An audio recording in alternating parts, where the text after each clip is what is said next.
Okay. Schneiders. How do you pronounce these headphones? What's the model number? Hotel Delta. I think it's 559. Yeah, correct. Yeah. Hotel Delta 559. Okay. It's not a hotel, and it's certainly not Delta. That's just phonetic alphabet. That's correct. International phonetic alphabet, by the way. HD. I guess what the HD stands for, head. I don't know. Dipolar or high definition. I don't know what the HD stands for. Bloody hell. Maybe they should have stuck Tom Holman on it. THX, you know. The headphones are listening. And I'll be using a silicon ear with a Behringer microphone.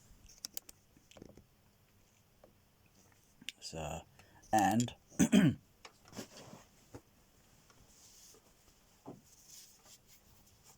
be using. I'll take this towel. Now take this towel and wrap it around your head. Now get your ass to Mars. I'll get my ass to Mars. It helps muffle. No, what I do is then, with all that, then I'll just stuff it over the bloody, just to make so it's kind of sealed in a kind of way, like sort of coupled, because when you wear them, they're coupled. Okay. I'll be doing several tests, so I'm going to get on with it. Next part should be I should have a few frequency switches. Now, this is the left ear. No, this is the right ear. This is the right ear. Like in Reservoir Dogs. Ah, I'm fucking deformed. I didn't do the left ear by cutting into the silicon, so I could then place the. Let's pull this off the microphone boom. So then that just goes in there. The reason is so because most headphone testers with that you see have ears, sort of thing. So with a microphone down the end, and they cost like $1,000 or £1,000, something stupid really, just to make it like it's bloody special when it isn't. It's just a microphone and bloody silicon ear, for crying out loud. Just stick it on like so, and then with the which is left and right. That's left there, and then I'll just stick it, so the ear kind of like as it is, and then kind of maybe orientate it, move it around slightly a little bit, because usually when you wear headphones, the play a sine wave tone. At least I know, 8 kilohertz or something, and then it's like I hear 8 kilohertz one side, and I'm thinking I can't hear it much on the other side. I just move the orientate the headphone just a little bit, and then I pick up on the frequency because it's so narrow wave length and can often just go right over the top, just the same as it would be in a room. And you're like, because of the way frequencies are spread out through, say, tweeters, or I prefer compression drivers, cinema HF horns. Ultimately, that's what movies are mixed on. Ultimately, that is what mostly the public listen on when they go to the cinema, but it's blind listening. They don't know what they are seeing or what they're hearing. They think when they see speakers in the auditorium, that's typically the surrounds, that's where they think the sound is coming from. Believe me, I've spoken to a few many years ago, and they think this, and I said, no. There's speakers behind the screen. Oh, yeah.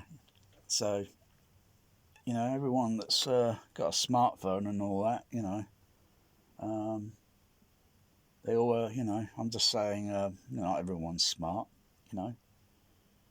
because you know, that's the way it's been since 1927. Anyway, so these just act also to emphasize some of the frequency sensitivity. That is, we are particularly sensitive around the 2 or 5 kilohertz range, where the ear canal has a resonant frequency and has an elevated boost. Yeah. So if you've got a Fletcher-Manson curve, it's going and then wiggle a little bit and then goes back up. That's really to compensate for low frequencies and specific frequencies that may be a little bit, you know, they're going to be sounding too loudish on sine wave tones, or if you play pink noise, it's complicated. But then you put this specific frequency curve in, but the curve for the headphones there is, you know, it's not quite like that. You know, there's only so much EQ the Denon can do. I think it's really pathetic, really, given it's a flagship high-class bullshit Denon, Marantz, and whatever else, Yamaha, Onkyo, bullshit, because they got such a pathetic equalizer for the bloody headphone output. It is pathetic. You might as well just use an outboard EQ or something going out from, you know, headphone amplifier. That's cheap. Nothing stupid. Nothing this snake oil audiophile bullshit. You know, because at the end of the day, our hearing range is pathetic when it gets above 8 kilohertz. It is pathetic. It just starts. We're not cats, we're not dogs, and we're certainly not a pet bat, even though a pet bat's pretty crap at hearing, because they only hear roughly about 1 kilohertz upward. Whereas a dog cat can hear low frequency, and they can hear up to high frequency, and their range is like there, and ours is like there, or maybe about there for fairness, you know. Well, hang on. Now let's go down this way. Maybe that's our hearing from the 20 hertz roughly up to, well, I wouldn't say 20,000 kilohertz. I would say a lot less, because if you can't make it, if it's not manageably easy to hear high frequencies, then start going above 8,000 kilohertz, then we're struggling, you know. But for a cat, oh crikey, you know, a cat, it's just a shy. Doesn't mean they still can't feel low frequency, but they're, you know, we're there. My cat is like way up there. We're amateur compared to listening. We are amateur. So, just doing the test. I'm using my foot here, my left foot, to just the fader on the you know. So I'm just testing, doing pink noise chat. So I've got the preamp level turned down, so I've just got to do the test here before I do the frequency sweep. Okay, I think I'm ready to do my first sweep. If it all goes well.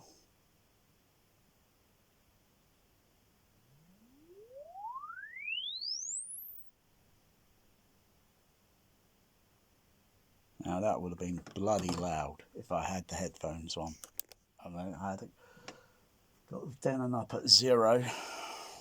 So I'm just going to measure one side, because I did this before, you know. Both sides should be almost similarly equal. What I'm aiming for is just to see what I could do with the trade-off with the equalizer, and see how much I can adjust to get not exactly a relative frequency response that's flat, because I can already see it here. It's like It's almost similar to what I did a few years ago. It's almost similar, and yeah, it's got a bit of a high frequency roll off. So yeah, quite a bit of compensation has to be done here. So if I just take the camera off the mount and just turn it around, there's a frequency sweep of one side, and it's almost going to be similar to the other. Everyone else has done a frequency sweep on these on audio research. No, what's that forum called now? Audio Science Review. That's it. ASR. Don't know why I have thinking problem there. So that's kind of like raw, and it's kind of fuzzy. I don't know why. It just is. But that's relatively a sweep, and yeah, blimey, it's almost like flat up to about 100 hertz. I mean, that's pathetic, really. It's these manufacturers. They're like bloody time. They're like bloody vulture, time, bloody vampire, sucking mother. Oh, I can't stand them. I mean, really. It's like is there some sort of capacitor filter on these bloody headphones or something? Really? I mean, it's not really going to make infrasonic much there, really. But I did start the sweep at 20 hertz. So I'll repeat that again if I can get more or less the same, because pushing the microphone in, and everything, and getting a relatively, I'll just say, if I get it near enough to the first sweep, for rule of thumb, for argument's sake, okay, because unless I buy or unless I make something that I can use like a dummy head, and so these things could be attached, because this is kind of not really cutting corners. You get the same result, you get same results, only you don't have to spend out stupid amounts of bloody money for this bloody headphone testing bullshit that Harman bloody do with all that bloody, overrated, bloody bullshit. I'll start the sweep at 0.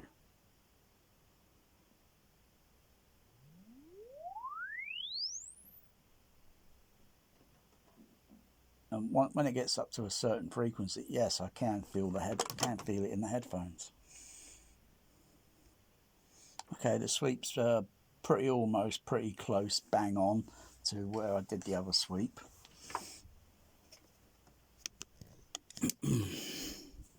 I'll just turn it around. So the first sweep was red, and the second sweep is green. And I started the frequency sweep off at 0 infrasonic, 0 hertz to it's not a big deal difference there, seriously. If I can just sense a pressure on there, sort of thing. But okay, let's have a look at this frequency sweep.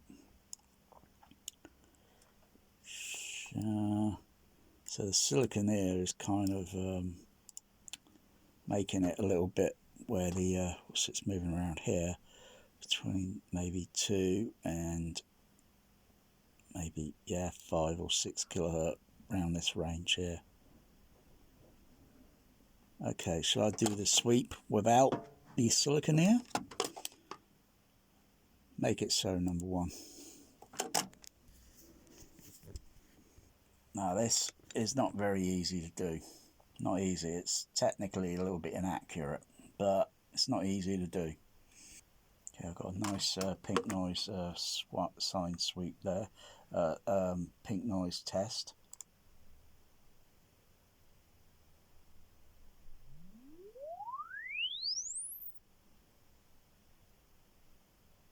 Okay, let's have a look at that, because the microphone positioning is just placed just about anywhere, so it's not very accurate. It's like I say, got to use the silicon ear. Okay. Okay, let's look at the overlay. Uh-huh.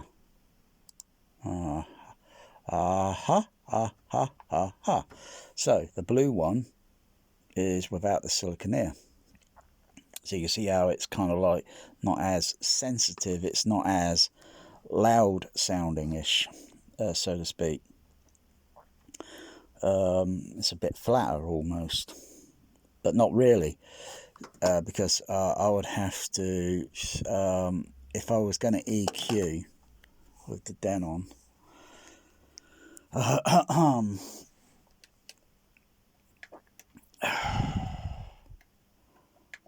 turn that on.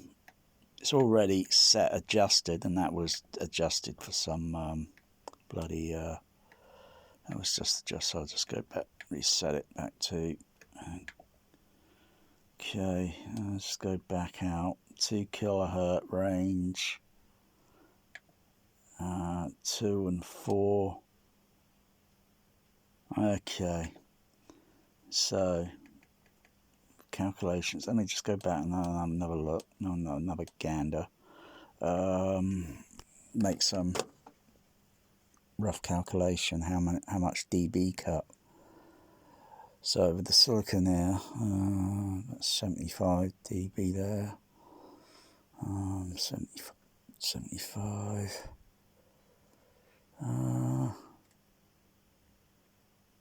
75 up there. Let's say 2 kilohertz. 75 up to 475. I'm going to call it 75 for argument's sake. Alright, I'm going to bring it down equal.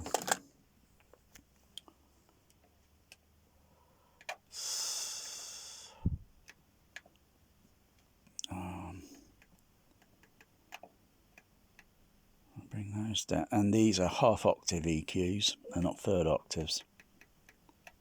I'll bring that down 10. So half octave meaning the width of the frequency, called the Q bandwidth. If it was third octave, it'd be narrow. If it was was it 100 or 1/10 or something, it's even very narrow. It's like Behringer FBQ. It's not in the rack. Oh yeah, it is in the racks down there, Behringer.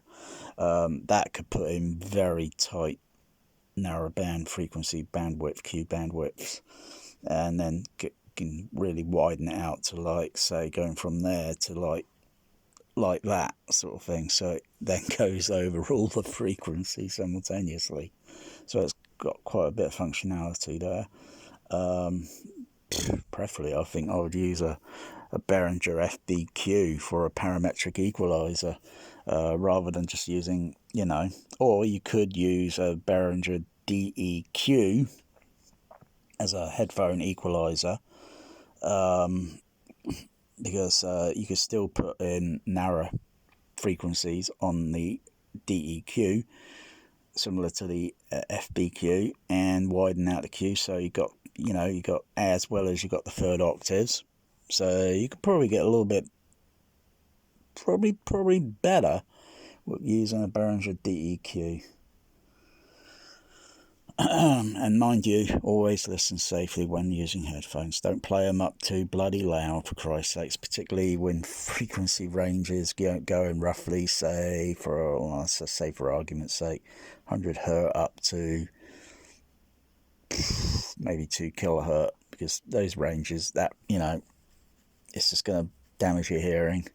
You got to have it, because don't forget, you got them thing closed and they're close to your ears, and particularly high frequencies. If you get in tuned and listen for high frequencies, above 10,000, above 8, 10, 12, 16,000 kilohertz, 20,000 is pushing your luck, for depending on your age. And you could be an 8-year-old and suffer tinnitus because you got exposed to something. So, but usually hearing range rolls off when you're about 16 or over. Your range rolls off for males, it rolls off slightly, and females, well, let's just say there's males and it's 16 years old or 18, and it's just shallowed down a bit, or maybe about there for argument's sake, and female would only be about a little bit up there. It's the genetics of the evolution, but that doesn't mean females are better listeners, because when they say, "Oh, I'll do anything for you. Oh, just get rid of your hi-fi." Fuck you, asshole. Ah! Off the cliff. Yeah, right. Get rid of the bloody hi-fi. Okay, so... okay, the rest of the frequency range here, I'm going to put an EQ in around 1 kilohertz. Let me just back out of this and have a look. So, yeah, I think I'll notch down the 1 kilohertz, 500 and 250. That's what my visually instincts can see there. So I'm going to just knock down the 1 kilohertz. Probably about, for argument's sake, make it about 15, minus 15. Take down the 500, about minus 15.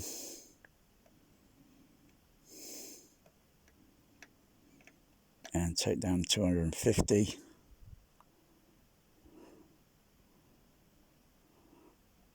Take that down, minus 15. Take down 125.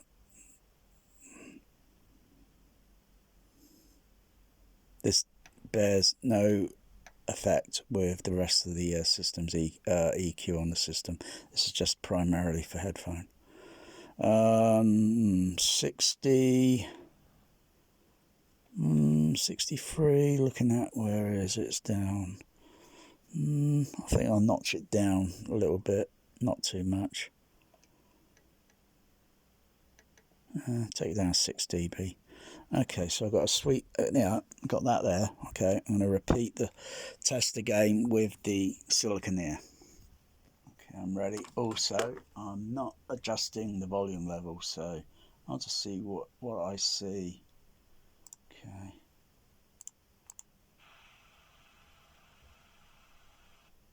But I would have to raise the level on the audio mixer slightly because it's below, it's minus 45, so it's a little bit, it needs to be a little bit raised up higher.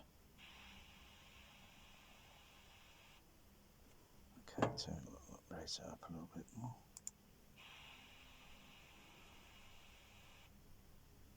But I'm not changing the volume on the actual headphone on the demo.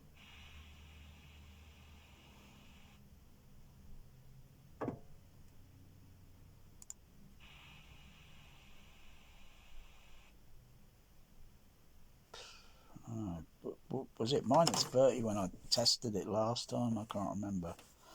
Okay, I think that's okay. Run a sweep.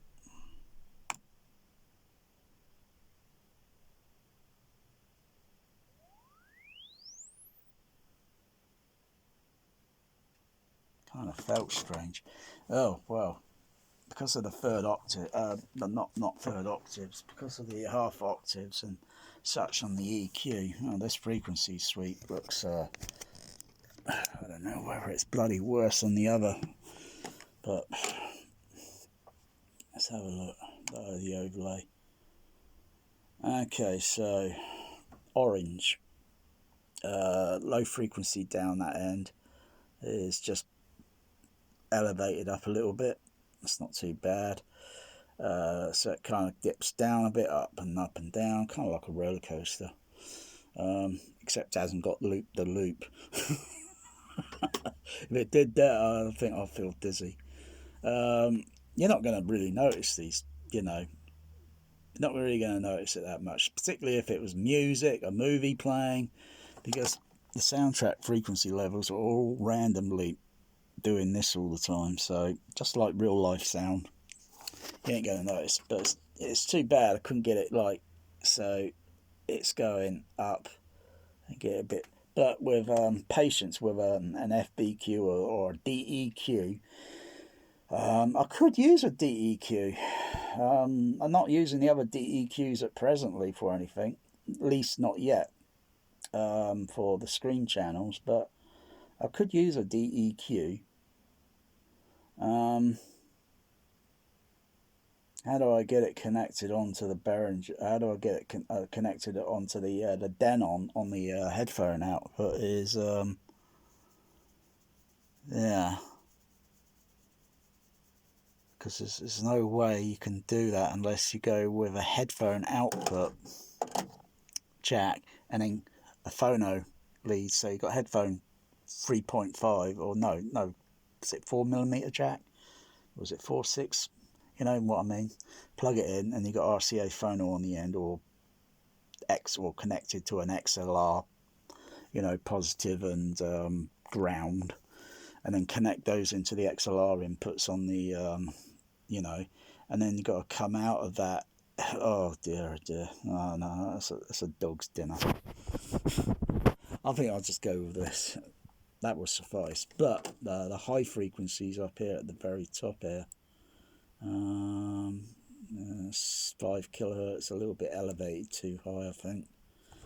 It's a little bit elevated too high from my not my taste. It's just going to sound like that with a sine wave tone. So I'll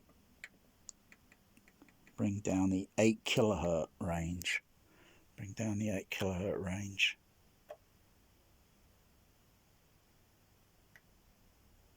Maybe about 8. Let's try about there. I'll do that sweep again. Okay.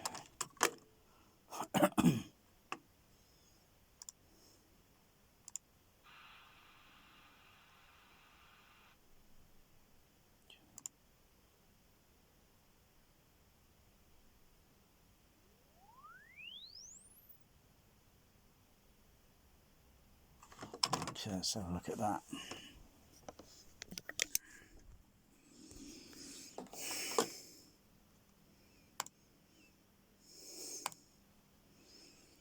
Where's the last sweep? Where is it? Okay, it's in there. Yeah, that's not too bad. But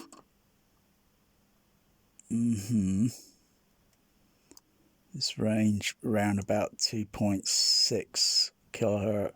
There's not much I can do about that, I'm afraid. There's simply not a filter on this pathetic Denon. You see, manufacturers, they simply don't listen. Or no, they're simply plainly ignorant to consumers. I mean, what are they going to? Who are they going to acknowledge? All these snobby audiophiles, the typical like. Oh, I could think of I could think about maybe 5 snobby type audiophiles on that do all these bullshit bloody reviews, and I just think people like that. Well, I see their lifestyle, they just look very rich compared to me, and I just think of them as like snobs. And I just can't stand people like that. When they write these bullshit bloody reviews and fucking hell. It fangs me to the teeth, it does. Yeah, there's not much I could do about that, I'm afraid. Stupid bloody Denon. Otherwise, I'd gladly like to put a bloody filter in at that 2.6 and then up at this 4 kilohertz range here, and well, actually more or less 5 kilohertz, and just bring that down a bit, and then think, well, I could probably bring up the 16,000 kilohertz on this, but that's going to go partly on the neighbouring frequency of maybe 10,000 kilohertz. Well, I'll bring it up. Let's see what it looks like on the sweep. I only took the 16,000 up by 4 dB, so I'll do another sweep.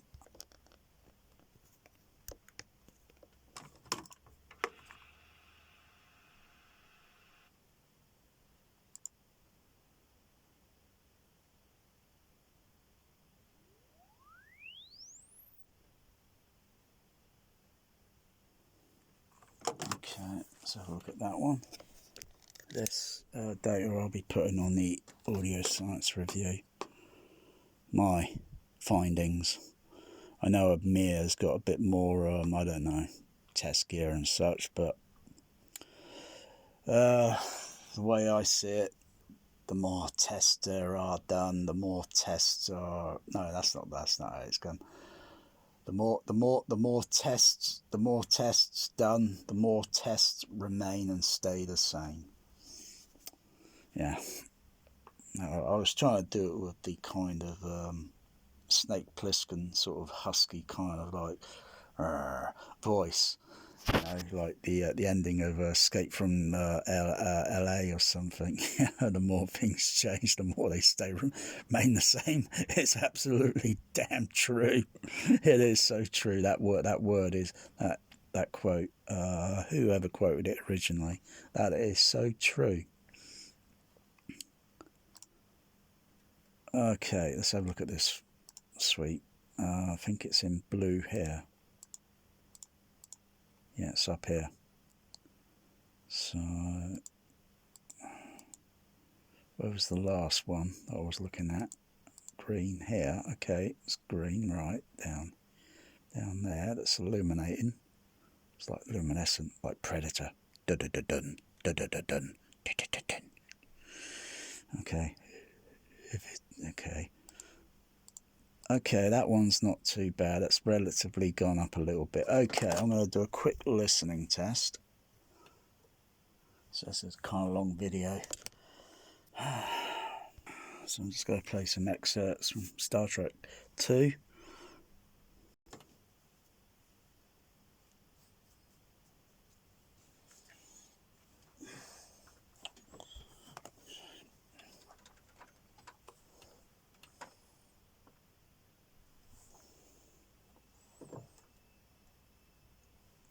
I'll just adjust the fader accordingly.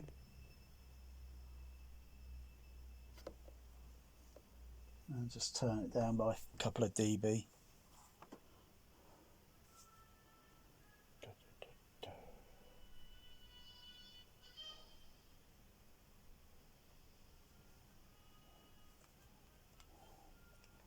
Okay, da da da da da da da da. Let me go to chapter. What's it? Oh, nice bit of bass there, and the Reliant flying overhead. It's not too over. It's not, you know, I don't have to rip the headphones off. I got the fader up at minus 6 dB.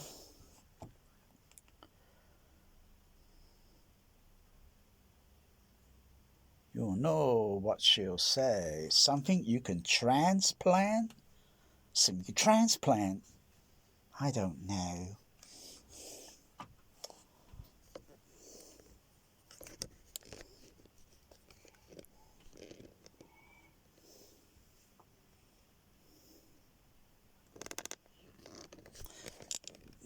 Just where the scene ends here.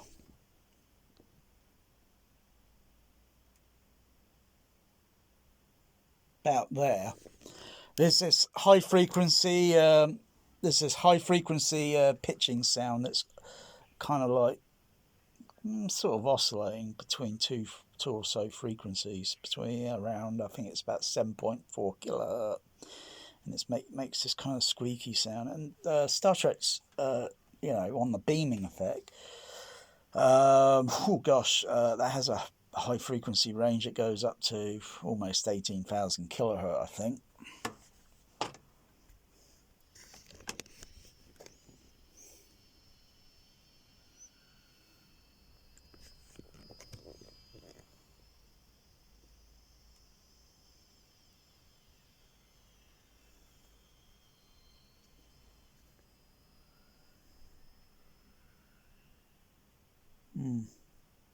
Okay.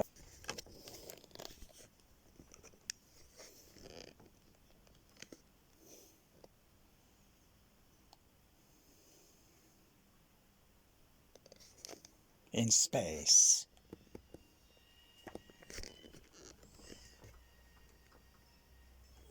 Let's take the fader up to minus 5 dB. Now most people playing headphones, so whether you got a Denon, you're going to have your fader level, oh gosh, a lot lower than -5. That's because it's been adjusted on the equalizer. I can still hear the low rumbling effects in the Enterprise in the background on the bridge.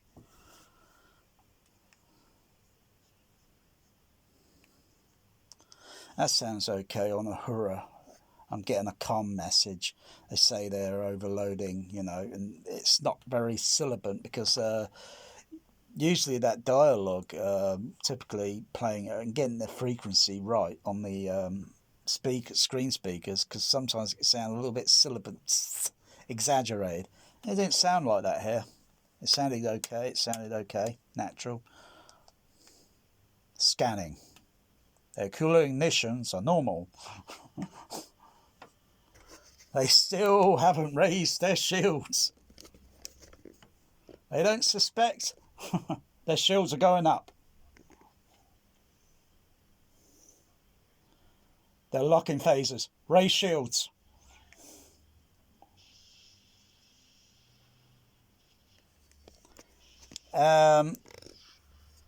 Secondly, I think I also got the audio dynamic range compressor switched on. So if I go in and turn it off,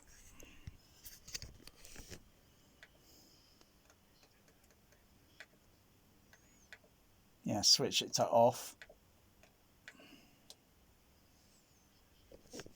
Sound level's gone up a bit more. Raise shields.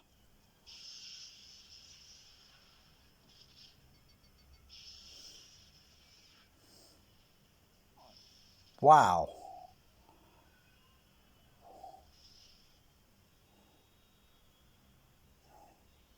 Wow. The rumbling on the Enterprise bridge when pounded by phaser attack and echoing with reverberation and thundering with reverberation.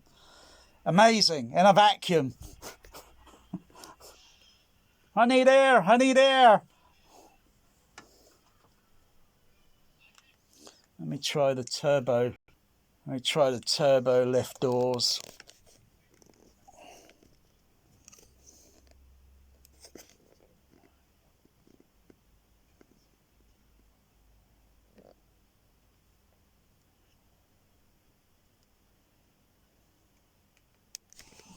Yeah, okay. Okay, try Captain Kirk's spectacles.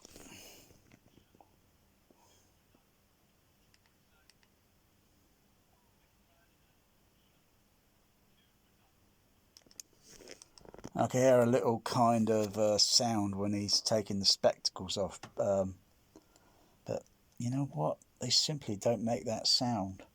What I hear in the movie, it's the total opposite. What I hear in the movie is like defies the laws of sound physics. It just simply doesn't make that sound. And if it did, and it was high frequency, and you're a certain distance away from the character, you wouldn't even hear it. I don't know why they make it like a sweet top sound where it's narrow frequency when it's, well, because I've got the headphones on there and it's making a rustly noise as well. But even though,